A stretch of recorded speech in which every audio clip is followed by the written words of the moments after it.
샬롬. 사랑하는 성도 여러분, 귀하고 복된 하루가 시작되었습니다. 오늘도 우리 하나님께서 우리에게 귀한 은혜와 축복을 예비하신 줄로 믿습니다. 예배를 드리면서 우리 주님과 함께 하시고 우리 주님의 음성을 들으시고 우리 주님의 은혜의 손길을 느끼게 되는 귀한 시간이 되기를 예수님의 이름으로 다시 한번 축복합니다. 우리 다 같이 기도하면서 새벽 예배 시작하겠습니다. 사랑과 은혜가 풍성하신 존귀하신 하나님 아버지 감사합니다. 지난밤부터 주님께서 함께하여 주시어서 안식하게 하시고 회복하게 하시고 또 이렇게 첫 시간 믿음 가지고 예배를 드리게 하여 주시니 감사합니다. 하나님, 오늘도 예배를 통하여 우리 주님과 교감하며 주님의 음성을 들으며 주님의 은혜를 받기를 간절히 소원합니다. 주님, 하늘문을 열어주시옵시고 우리의 마음을 겸손하게 준비시켜 주시옵소서. 모든 것 주님 손에 맡기며 예수님의 이름으로 기도합니다. 아멘. 할렐루야. 감사합니다. 우리 다 같이 찬송하시겠습니다. 찬송가 293장입니다. 293장 주의 사랑 비칠 때에 기쁨 오네. 기쁨으로 찬양합니다.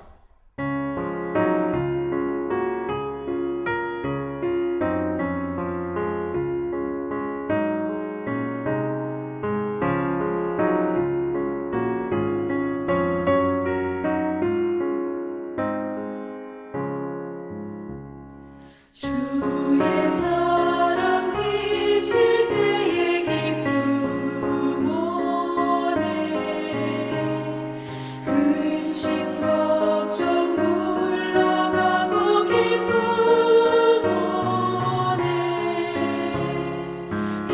기도하게 하시며 힘이 언덕 물리쳐 주의 사랑 비칠 때 기쁨 오네. 그 큰 사랑 내 맘속에 충만하게 비칠 때에 찬송하네. 그 큰 사랑 내 맘속에 화평함과 기쁨 주네. 그 큰 사랑 주의 사랑 비칠 때에 이 세상은 아름답고 활기차게 다 변하네. 화평 중에 내 영혼 영광스런 새 생명 다시 찾게 되었네.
할렐루야. 감사합니다.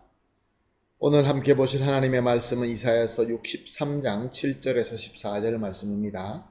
이사야서 63장 7절에서 14절 말씀 우리 함께 보시겠습니다. 내가 여호와께서 우리에게 베푸신 모든 자비와 그의 찬송을 말하며 그의 사랑을 따라 그의 많은 자비를 따라 이스라엘 집에 베푸신 큰 은총을 말하리라. 그가 말씀하시되 그들은 실로 나의 백성이요 거짓을 행하지 아니하는 자녀라 하시고 그들의 구원자가 되사 그들의 모든 환난에 동참하사 자기 앞에 사조로 하여금 그들을 구원하시며 그의 사랑과 그의 자비로 그들을 구원하시고 옛적 모든 날에 그들을 드시며 안으셨으나 그들이 반역하여 주의 성령을 근심하게 하였으므로 그가 돌이켜 그들의 대적이 되사 친히 그들을 치셨으니 백성이 옛날 모세 때를 기억하여 이르되 백성과 양떼의 목자를 바다에서 올라오게 하신 이가 이제 어디 계시냐. 그들 가운데 성령을 두신 이가 이제 어디 계시냐. 그의 영광의 팔이 모세의 오른손을 이끄시고 그의 이름을 영원하게 하려 하사 그들 앞에 물을 갈라지게 하시고 그들을 기품으로 인도하시되 광야에 있는 말같이 넘어지지 않게 하신 이가 이제 어디 계시냐. 여호와 영이 그들의 골짜기로 내려가는 가축같이 편히 쉬게 하셨도다. 주께서 이와 같이 주의 백성을 인도하사 이름을 영화롭게 하셨나이다 하였느니라. 아멘. 오늘 7절 말씀을 다시 한번 봅니다. 내가 여호와께서 우리에게 베푸신 모든 자비와 그의 찬송을 말하며 그의 사랑을 따라 그의 많은 자비를 따라 이스라엘 집에 베푸신 큰 은총을 말하리라. 이사야가 하나님께서 주시는 은혜의 말씀을 백성들에게 선포하고 있는 것입니다. 당시 이스라엘 백성들은 참 어렵고 고통스러운 상황에 있었습니다. 그래서 점점 소망을 잃고 가고 있었던 때입니다. 이때 이사야는 하나님으로부터 영감을 받고 백성들에게 선포합니다.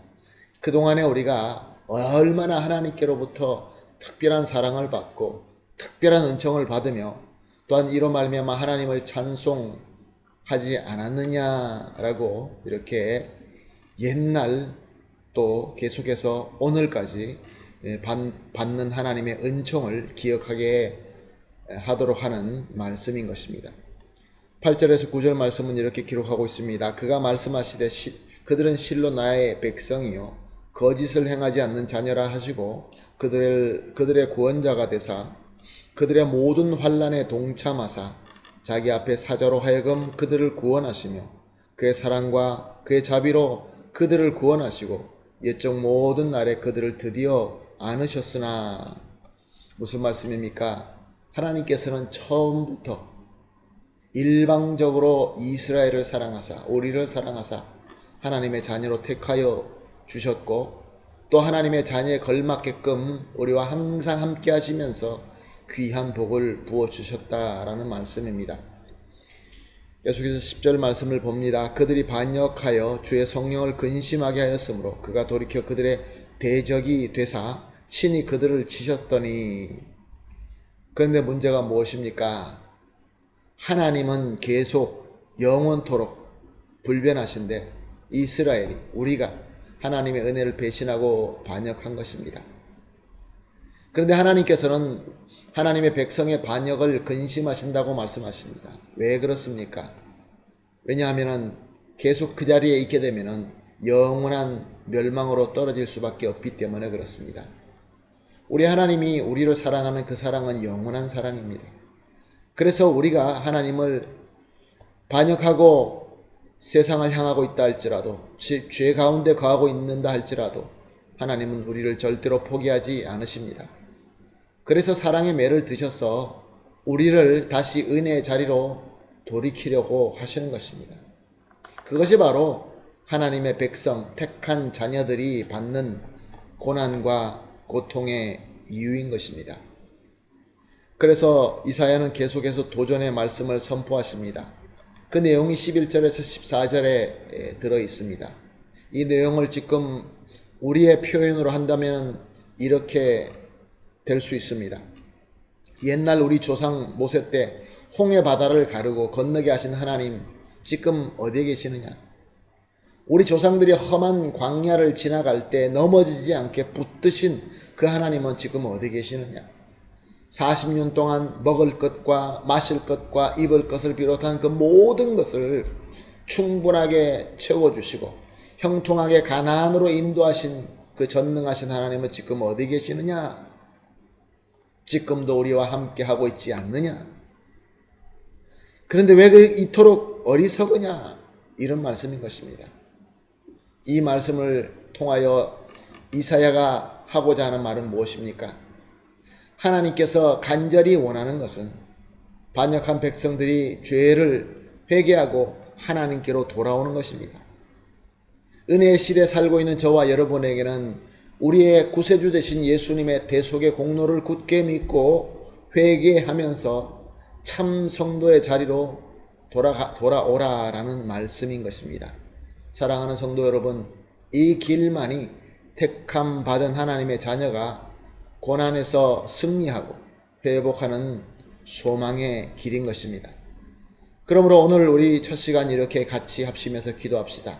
첫 번째 기도 제목을 나눕니다. 하나님의 영원한 사랑과 은혜를 항상 기억하게 하소서. 그렇습니다. 하나님의 은총을 잊게 되면 우리는 절망할 수밖에 없습니다. 두 번째로 하나님의 사랑과 은혜를 굳게 믿음으로 항상 죄가 있을 때는 회개하고 오직 은혜의 자리에 거할 수 있게 하여 주시옵소서. 그리고 마지막으로 함께 이렇게 기도합시다. 하나님의 은혜 가운데 거하면서 항상 우리 하나님의 평강과 인도하심과 영화롭게 하심을 누릴 수 있게 하여 주시옵소서. 이렇게 세 가지 기도 제목을 합심하여 기도한 뒤에 개인적으로 기도하는 시간 가지도록 하겠습니다. 다 같이 기도하겠습니다. 하나님 아버지 감사합니다. 귀한 말씀을 주시면서 택한 백성들이, 하나님의 자녀들이 왜 고난과 고통 가운데 있으며 소망을 잃어가는 그 이유를 오늘 말씀을 통하여 가르쳐 주셨습니다. 하나님, 우리가 어렵고 힘들 때뿐만 아니라 항상 우리 하나님께서 우리를 영원히 사랑하시고 영원히 은혜를 주시기를 원한다는 그 하나님을 항상 기억하게 하여 주시옵소서. 그래서 이 하나님의 사랑과 은혜를 기억하고 굳게 믿음으로 죄가 있을 때는 죄를 회개하게 하시고 오직 은혜의 자리에만 거할 수 있게 하여 주시옵소서. 또한 하나님 아버지 주님의 은혜 가운데 거하면서 하나님의 평강과 하나님의 인도하심과 하나님께서 영화롭게 세워주심을 기쁨으로 누릴 수 있게 하여 주시옵소서. 감사하며 예수님의 이름으로 기도합니다. 아멘.